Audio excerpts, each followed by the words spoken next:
नमस्ते मित्रांनो, true voice मराठीमध्ये तुम्हा सर्वांचे स्वागत आहे. एका अशा थरारक आणि काळजाचा थरकाप उडवणाऱ्या सत्य घटनेच्या जगात आपण प्रवेश करत आहोत, जिथे प्रेमाचा अंत रक्ताच्या थारोळ्यात झाला आणि मागे उरली ती फक्त एक अनाकलनीय पहेली. काय होतं त्या कोडवड मागचं रहस्य? ट्रू व्हॉइस मराठीवर आज आपण उलगडणार आहोत नवी मुंबईला हादरून सोडणारी L01501 या कोडची गुंतागुंतीची कथा. नवी मुंबईतील कलंबोली परिसर. 12 डिसेंबर 2023ची ती अतिशय थंड सकाळ. मुंबईत एरवी थंडी नसते, पण त्या दिवशी एक वेगळीच शिरशिरी हवेत होती. 19 वर्षांची वैष्णवी, जी BA प्रथम वर्षाला शिकत होती, नेहमीप्रमाणे सायनमधील आपल्या कॉलेजला जाण्यासाठी घरून निघाली. आईने तिला डबा दिला, बाबांनी तिला बस स्टॉपपर्यंत सोडलं. कुणालाही कल्पना नव्हती की ही तिची शेवटची भेट असेल. हसमुख स्वभावाची वैष्णवी संध्याकाळ झाली तरी घरी परतली नाही, तेव्हा घरच्यांच्या काळजाचा ठोका चुकला. आई सतत फोन लावत होती, पण पलीकडून फक्त एकच आवाज येत होता, the number you are dialling is सध्या स्विच ऑफ आहे.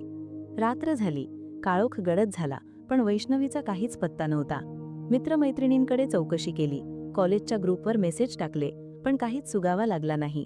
अखेर हताश होऊन बाबांनी कलंबोली पोलीस ठाण्याची पायरी चढली. पोलिसांनी बेपत्ता झाल्याची तक्रार नोंदवली, पण सुरुवातीला त्यांना वाटलं की मुलगी कुठेतरी फिरायला गेली असेल किंवा रागावून गेली असेल. पण वैष्णवी तशी नव्हती. ती अभ्यासात हुशार आणि घरच्यांच्या शब्दाबाहेर न जाणारी मुलगी होती. पोलीस तपास सुरू झाला, पण वैष्णवी जणू हवेत विरली होती. नेमक्या त्याच दिवशी 12 डिसेंबरच्या दुपारी कलंबोलीपासून 15 किलोमीटर दूर असलेल्या जुईनगर रेल्वे स्टेशनवर एका वेगळ्याच घटनेने खळबळ माजली होती. भरधाव येणाऱ्या लोकल ट्रेनसमोर एका 24-25 वर्षांच्या तरुणाने अचानक उडी मारली. क्षणार्धात सगळं संपलं होतं. तिथे उपस्थित असलेल्या प्रवाशांनी आरडाओरडा केला, पण तो तरुण रक्ताच्या थारोळ्यात पडला होता. रेल्वे पोलिसांनी GRPने मृतदेह ताब्यात घेतला. त्याच्या खिशात काही कागदपत्र सापडली, ज्यावरून त्याची ओळख पटली. त्याचं नाव होतं वैभव.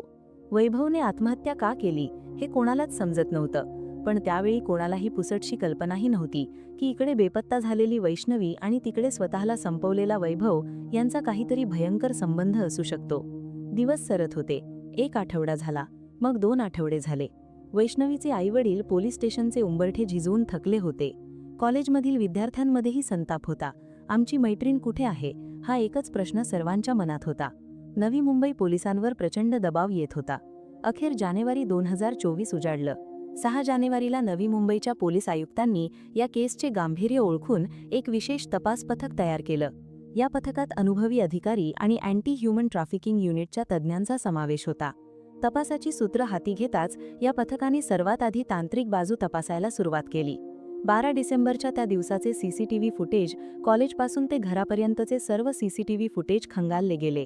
शेकडो कॅमेऱ्यांचे फुटेज तासनतास पाहिल्यानंतर एका कॅमेऱ्यात वैष्णवी दिसली. ती GTB नगर स्टेशनवरून ट्रेनमध्ये चढताना दिसली. ती एकटीच होती. त्यानंतर ती खारघर स्टेशनवर उतरली. पण खारघर स्टेशनच्या बाहेरच्या एका खासगी कॅमेऱ्यात जे दृश्य कैद झालं होतं त्याने पोलिसांच्या भुवया उंचावल्या. वैष्णवी तिथे एका तरुणासोबत चालत होती. तो तरुण तिचा ओळखीचा वाटत होता. ते दोघेही खारघरच्या घनदाट आणि निर्जन अशा ओ कॅम्प फॉरेस्ट एरियाच्या दिशेने जाताना दिसत होते. हे जंगल अत्यंत भीषण आणि झाडाझुडपांनी भरलेलं आहे. काही वेळाने तोच तरुण जंगलातून बाहेर पडताना दिसला, पण आता तो एकटाच होता. त्याच्या चेहऱ्यावर अस्वस्थता होती आणि तो घाईघाईने निघून गेला. पण वैष्णवी, ती त्या कॅमेऱ्यात पुन्हा कधीच बाहेर येताना दिसली नाही. पोलिसांनी तातडीने वैष्णवीच्या कॉल डिटेल्सची सखोल तपासणी केली. त्या दिवशी दुपारी तिला एका नंबरवरून सतत फोन येत होते. तो नंबर होता वैभवचा. जेव्हा पोलीस वैभवच्या पत्त्यावर पोहोचले तेव्हा त्यांना धक्कादायक सत्य समजलं. वैभवने तर 12 डिसेंबरलाच रेल्वेखाली उडी मारून जीव दिला होता. आता पोलिसांसमोर मोठा पेच पडला होता. मुख्य संशयिताने आधीच आत्महत्या केली होती आणि मुलगी अजूनही बेपत्ता होती. पोलीस पुन्हा वैष्णवीच्या घरी गेले. त्यांनी विचारलं वैभव कोण होता. तेव्हा घरच्यांनी एक जुनी गोष्ट सांगितली. वैभव आणि वैष्णवीचं काही काळापूर्वी प्रेम प्रकरण होतं, पण दोघांच्या जाती वेगळ्या होत्या. वैभव कमी शिकलेला होता आणि वैष्णवीचं करिअर नुकतंच सुरू झालं होतं. घरच्यांनी विरोध केल्यावर समजूतदार वैष्णवीने वैभवशी सर्व संबंध तोडले होते. तिने त्याला सर्व सोशल मीडियावरून आणि फोनवरून ब्लॉक केलं होतं. तिला तिचं आयुष्य नीट जगायचं होतं, पण वैभवला हे सहन झालं नव्हतं. तो तिच्या कॉलेजबाहेर पाळत ठेवायचा, तिला त्रास द्यायचा. रेल्वे पोलिसांनी जप्त केलेल्या वैभवच्या वस्तूंची आणि त्याच्या मोबाईलची तपासणी करण्यासाठी नवी मुंबईच्या विशेष पथकाने परवानगी मागितली. वैभवचा मोबाईल पासवर्डने लॉक होता. सायबर एक्सपर्ट्सनी तो मोबाईल अनलॉक केला आणि जेव्हा त्यांनी मेसेज बॉक्स उघडला तेव्हा तिथे एक ड्राफ्ट मेसेज होता जो त्याने पाठवला नव्हता, फक्त लिहून ठेवला होता. त्या मेसेजमधील शब्द वाचून पोलिसांच्या अंगावर काटा आला. त्यात लिहिलं होतं, मी वैष्णवीची हत्या केली आहे. तिची लाश खारघरच्या ओ कॅम्प जंगलात पडली आहे. शोधून काढा. कोड आहे L011501. आता पोलिसांसमोर मोठं आव्हान होतं, ते म्हणजे या 6 अक्षरी कोडचा अर्थ लावणं. 6 जानेवारीपासून 15 जानेवारीपर्यंत नवी मुंबई पोलीस, अग्निशामक दल, सिडकोचे कर्मचारी आणि वन विभागाचे अधिकारी दररोज सकाळी 8 वाजता जंगलात शिरत होते. नवी मुंबईत कडक थंडी आणि धुकं होतं. त्या जंगलात विषारी साप आणि घनदाट झाडी होती. पोलीस ओरडून काठ्या मारून शोध घेत होते, पण L011501 म्हणजे काय हे कोणालाच समजत नव्हतं. ही एखाद्या गुहेची खूण होती की एखाद्या दगडावरचा नंबर? 7-8 दिवस सलग 12-12 तास शोध घेऊनही काही हाती लागलं नाही. अखेर 16 जानेवारीची सकाळ उजाडली. एका पोलीस हवालदाराने जंगलात फिरताना तिथे असलेल्या एका वनरक्षकाला विचारलं, अहो दादा, आम्हाला या मेसेजमध्ये एक कोड मिळालाय, L011501. तुम्हाला याचा काही अंदाज आहे का? तो वनरक्षक हसून म्हणाला, अहो साहेब, एवढे दिवस शोधताय, हे तर आमच्या झाडाचं नंबरिंग आहे. आमच्या विभागात प्रत्येक महत्त्वाच्या झाडाची गणना करण्यासाठी त्यावर आम्ही असे क्रमांक टाकतो. त्या वनरक्षकाने तातडीने आपला रेकॉर्ड चेक केला आणि म्हणाला, चला माझ्यासोबत, मी तुम्हाला नेतो तिथे. तो कर्मचारी पोलिसांना जंगलाच्या अगदी आतल्या भागात, जिथे माणसांचा वावर कमी होता, तिथे घेऊन गेला. एका मोठ्या झाडापाशी तो थांबला. त्या झाडाच्या खोडावर पांढऱ्या रंगाने ठळक अक्षरात लिहिलं होतं L011501 आणि त्याच झाडाच्या खाली वाळलेल्या पानांच्या ढिगाड्यात सडलेल्या अवस्थेत एक मृतदेह पडला होता.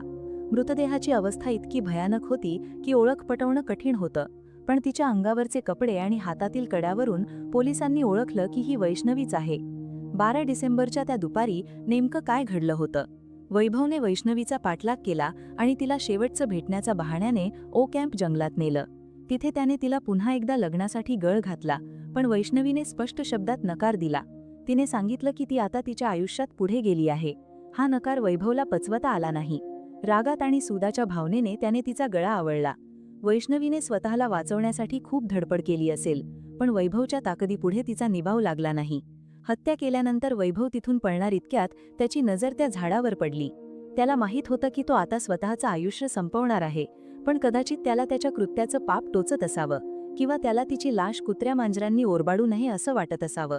त्याने तो झाडाचा नंबर आपल्या मोबाईलमध्ये सेव्ह केला, मेसेज लिहिला आणि तो तिथून निघून गेला. त्याने जगाला सांगितलं की त्याने काय केलंय, पण एका कोडच्या भाषेत. एका माथेफिरू प्रेमिकाने रचलेला हा परफेक्ट मर्डर ठरू शकला असता, पण त्याने सोडलेल्या त्या एका कोडने आणि वनविभागाच्या एका छोट्याशा माहितीने या गुन्ह्याचा शेवट केला. एका निष्पाप मुलीचा बळी गेला, एका कुटुंबाचा दिवा कायमचा विझला आणि एका माथेफिरू तरुणाने स्वतःचाही अंत केला. मागे उरली ती फक्त दुःखद कहाणी आणि हा अनाकलनीय ट्री कोड. मित्रांनो, विश्वास कोणावर ठेवावा आणि कोणाला आपल्या आयुष्यात किती थारा द्यावा याचा विचार करण्याची वेळ आली आहे.